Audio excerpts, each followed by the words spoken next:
podcast on 3, all right? 1, 2,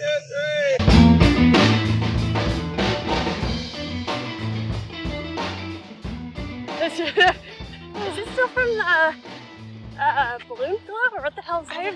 I don't know, because, like, it looks like there's a bunch of stuff in the actual parking lot, too. Yeah, there was. But then there was, like, a crap ton of porta potties. Yeah. But the balloon glow ended two weeks ago. Yeah. I was just like, there's, like, 50 golf carts.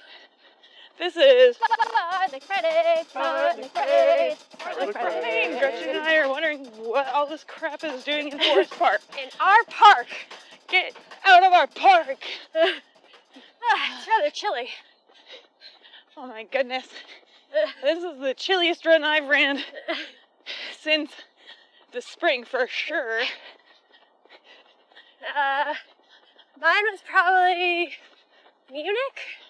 I walked out of the hotel and it was still sprinkling and I was like, well, shit. And then I like ran like 5 minutes and it stopped, but it was very cold. So, okay, how was Europe? It was great. Last we heard of you was that Brian Seaman episode. Oh, yes.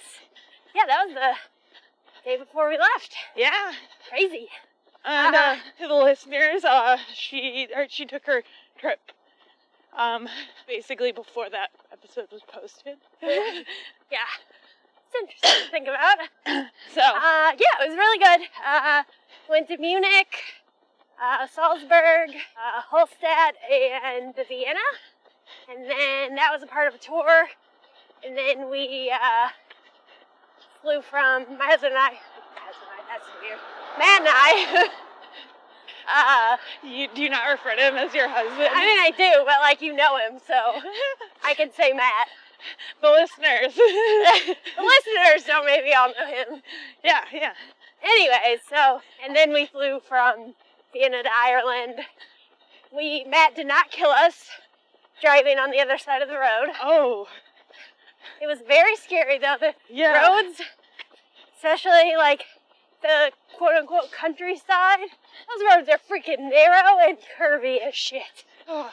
Like, there's multiple times I was like, there is no way 2 cars could fit. Yeah, I mean, they're tiny little cars. Like They are tiny Matchbox little cars, but there was still like buses and stuff yeah. on some of these roads, and I'm like, holy crap. So wait, did he drive a manual or an automatic? No, it was an automatic. I made sure to get an automatic.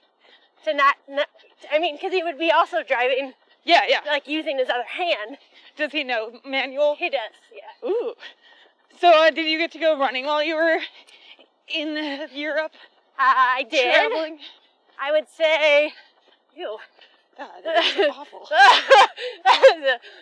Sorry, people. We just saw like, I don't even know what happened to that poor raccoon.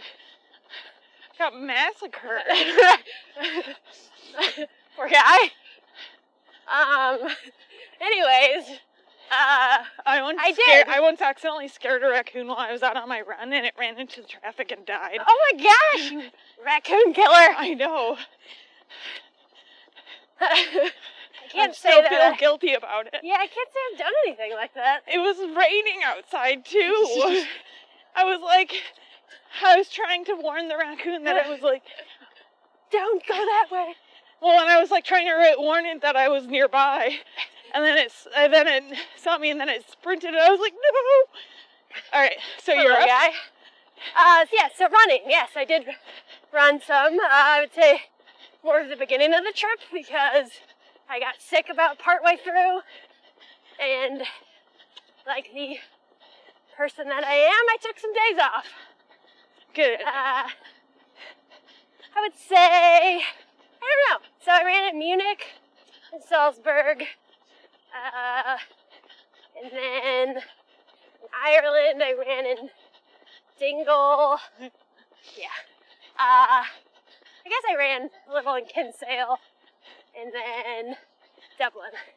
So what had like the best? Well, since you were sick, I don't want to like ask what felt the best on your lungs and stuff, because I'm like curious, like, could you tell a difference running in Munich versus Ireland and stuff? so close together. I feel like, because I got sick, I could. Yeah. Because, like... Did it make you more keenly aware? That I was struggling? Or... Of the air quality? No, not really. I think it was just, I was still sick. Probably, at least in Dingle, as far as, like, running-wise goes. Uh-huh. It felt horrible. Yeah. But I didn't really notice an air quality difference. What was the most scenic route? I mean, the Dingle run, we were, like, right by the water. Salzburg was cool. They have, like, a path that runs along the river there, which was, like, way overflowing because they had gotten a crap ton of rain when we were in Munich. So, like, you just run pretty much the entire way next to the river, which was, like, really flowing. So that was kind of fun. And it was, like, a pretty river. It's not like the Mississippi. Sorry to all the Mississippi River fans up there. I mean, because it's, like, a lot of the water coming off the Alps, too. Yeah. Well, and you weren't running through North St. Louis, or... Going to the east side to place bets. Yeah. Hey, I just was going to the east side to go to the east side. Sure. Someone else was going to the east side to place bets. Someone who shall not be named. Ran with me to Illinois so they could place some sports bets. Which was actually smart because the greenway was closed, so we needed extra mileage anyway. There you go. So you, what? Like, just over a week now till Chicago? Yeah, about like 10 days, 11 days. Okay. How you feeling? You know, I'm feeling strong enough to run a marathon. That's good. I, you know, in looking at my progress, it feels like when I look at it for the most part, every other week, some like life got in the way problem comes out. Yeah. And affects my mileage drastically. That week when I got sick. Yeah. The week when I was moving. Like, there's a couple other things where I was like, okay, well, your mileage isn't exactly up to snuff, but I just kept getting back on that horse every time I could. I mean, I feel like you can, I don't know, you seem to be one of those runners that can just kind of pull something out. For some parts, yeah. So I got 2 18-milers under my belt. Yeah. At this point, for my training cycle, I know people listening might be like, you need to do 20 before a marathon. And I should have, but I didn't, so here we are. And now I feel pretty strong about my second 18-miler. Yeah. The only thing that got to me was at the tail end. I was really thirsty, so I drank, and I finally found a working water fountain here in Forest Park because they've started shutting them down for the season. Yeah. And, you know, an 80-degree day in the summer, basically, or in the fall. And yet I can only find 1 or 2 working fountains in like a 3-mile run. Anyways, so I got to the working water fountain, drink all of it. And the entire water fountain? Yeah, just the entire water fountain. And then promptly regurgitated it. Oh, God. Like, took 3 steps. And, fun fact, I was on this run with, Leah, friend of the podcast, Leah Cook Thomas. And, that was the only part she missed. Like, she ended up walking that last mile and missed when I vomited. The important part. Yeah. But, you know, other than that, I'm getting there. I think one thing that I'm doing that's important is I'm doing the smart thing and I'm not really drinking alcohol at all. Nice. For the month leading up. Of course, I will be there with my family that weekend, so that Friday I will be drinking, but not that Saturday. I will hopefully be able to take that Saturday to recover, and then Sunday I will be Crush Town. Woo! I'm in Corral K, because I wrote that I was going to do a 4:30 marathon, which, in hindsight, I don't know why I didn't just put my goal time. Yeah. Which is? Oh yeah, I would love to do sub 4. Okay.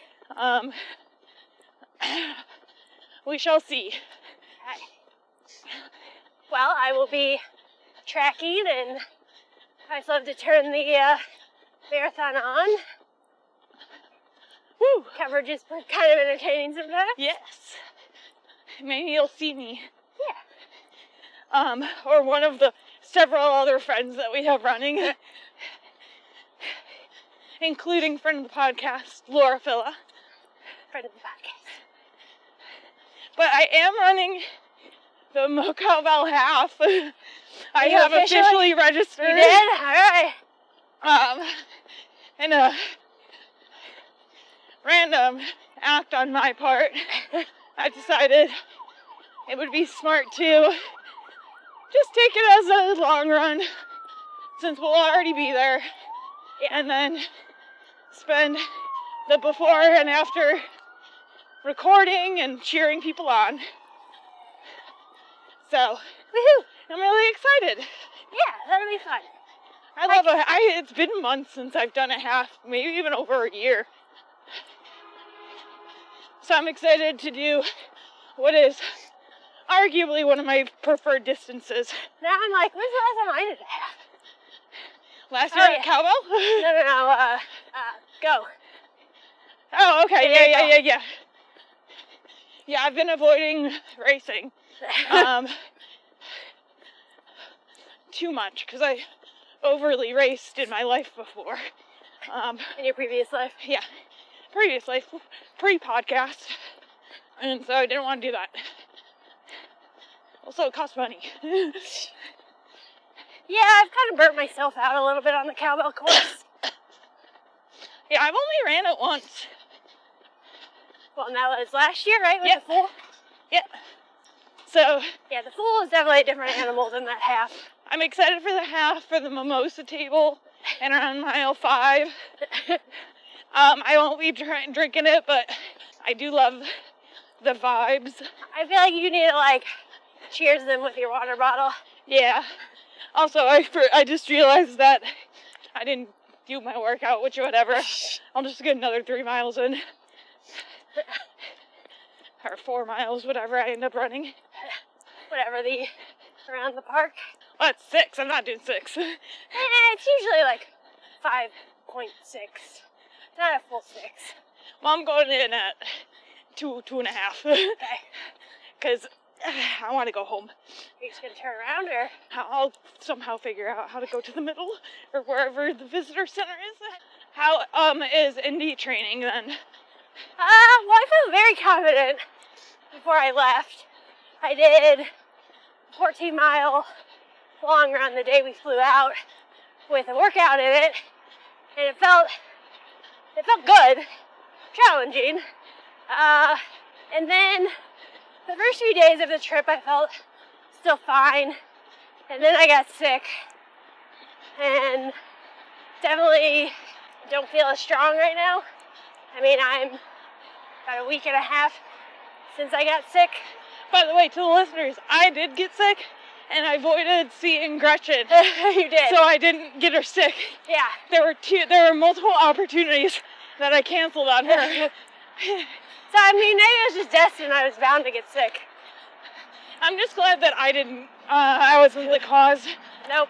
So, yeah, we'll see. I did not a lot of mileage the last 2 weeks. So, kind of just easing into it. How many weeks till Indy?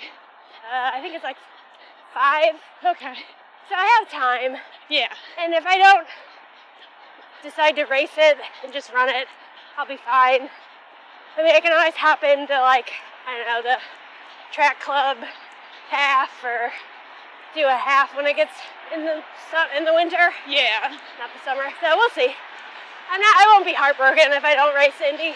I mean, I feel like it's just the experience of my last 2 weeks. I'm like, whatever.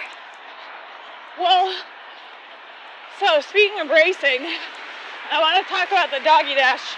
Oh yeah. So, to you listeners, I will be reading the names of the doggy dash participants who ran faster times than I did on that course. For anyone curious, I came into this year's Dogtown Doggy Dash 5K as the reigning human female champion, and I came out of it third female overall. So congratulations to Ashlyn and Emerson. We will be doing an episode with Ashlyn. She's really awesome. Eventually, sometime probably this winter, to talk about her harrowing win over me. But to give a bit of a race recap. So Dogtown Doggy Dash, really hilly. Yeah, it was a new course, right? Yeah, and they changed the course up. So now there were 2 more bigger hills as well. Nice. So I don't even know what the time I ran. I know it was about 20 seconds slower, 30 seconds slower than last year, which... But there's 2 bigger hills. Yeah, and I was talking to Matt Kruger, and he did exactly the same, where he was like 30 seconds slower from last year. And Matt Kruger ran it in like 16:30 or something like that. So, well, Matt and Lewis, his dog. But when I was running it, so I saw Ashlyn in the first like half mile pass me. Like we were kind of like next to each other, and I was like, okay, she's good. And then Emerson and her friend Matt, I started basically like pacing with them for the next mile. I knew though they had me on the uphill, and I could only really get them on the downhill. Okay. And eventually Matt kind of even dropped back for the last mile at the last water stop. Emerson, she could take it the rest of the way up those hills. Except that last big hill, I saw her stop and turn around, and in my head, because I didn't have the energy to yell at her. I didn't have like the air inside me. Yeah. But in my head, I was like yelling at her to just keep going. And I was like, no, you got this. Come on.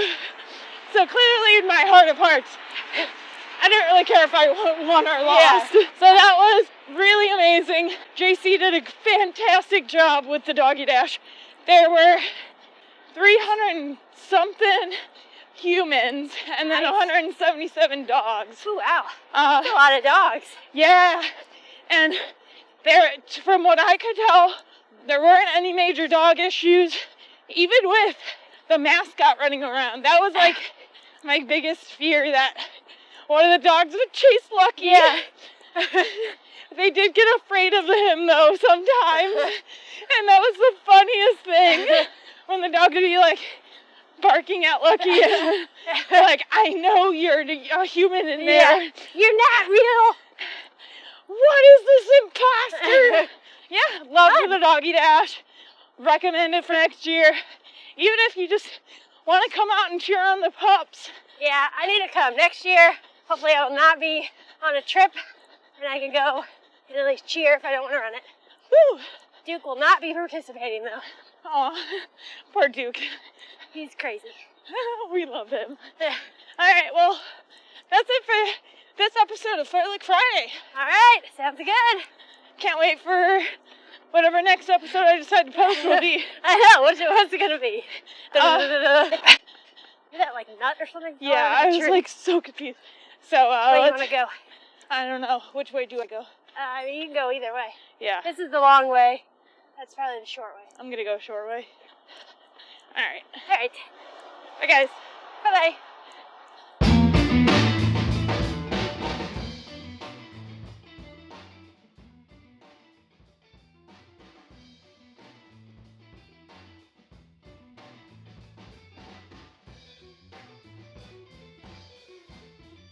Congratulations to Matthew Kruger, Lewis Kruger, Michael Poets, Cliff Luke, Eddie Luke, David McCoy, Michael Laymeyer, Andrew Schaefer, Heidi Schaefer, Michael Moore, Ashlyn Hogan, Drew Shotwell, Tyler Blasey, Mackay Dog, Jacob Parmley, Andrew Mole, Nick Rahe, Sadie Brahe, and Emerson Brazil for beating me at this year's Dogtown Doggy Dash 5K. Congratulations to JC Wilson and the group at Dogtown Running Club for putting on such an amazing event.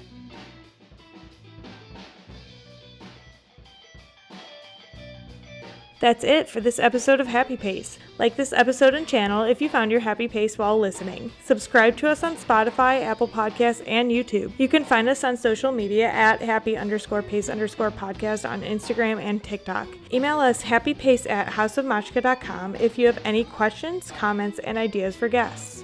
This is a House of Machka production. Our music is written, performed, and recorded by Grant Underhill, Mike Plasmeier, and Jake Laconte. Our graphic designer is Rachel Slingluff. Our marketing manager is Gretchen Brune. This episode was recorded and edited by Elaine Sims. Happy Pace was recorded in front of a live Forest Park audience.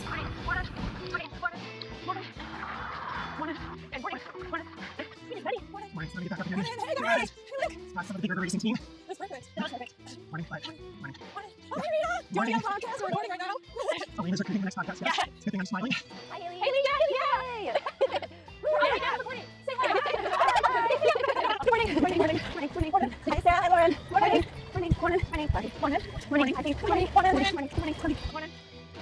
how are you? Hey. Morning. Hey, how you doing, man? Morning. You can't wave after you say that. Morning. What's up, Alex? How you doing? Morning.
That ends the episode.